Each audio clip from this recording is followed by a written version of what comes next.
Hey guys, Jacob here with ePoolSupply. Today we're going to go over the Zodiac MX8 and MX6 flow regulator valve.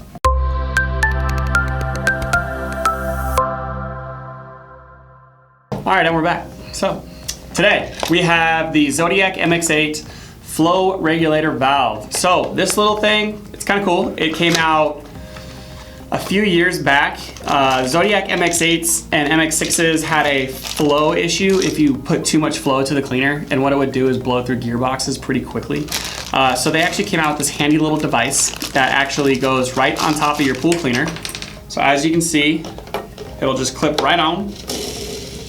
And now what this little device does is, if you have too much suction go into your pool cleaner, it's gonna divert the suction out of these holes to where that way your cleaner always gets that perfect amount of suction at all times. Because if it goes too fast, the gearbox just go bang. So it's gonna break them, you're gonna start getting that clicking sound, and then one gear will just kind of agitate back and forth. But as for the gears, as you can see here, this is Gen 2, so it's got black gears on both sides. That's what you want. They're the longest lasting gears.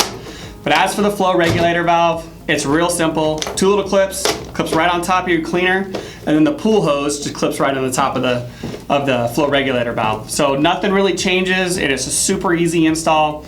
If you have an MX8, an MX8 Elite, an MX6, or an MX6 Elite, get the flow regulator valve if you do not have one. We highly recommend it.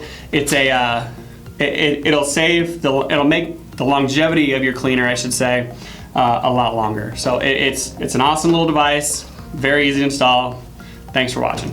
Hey everyone, thanks for watching. Subscribe today if you haven't subscribed. Check out the links below, and we got a lot more content coming your way. Thank you.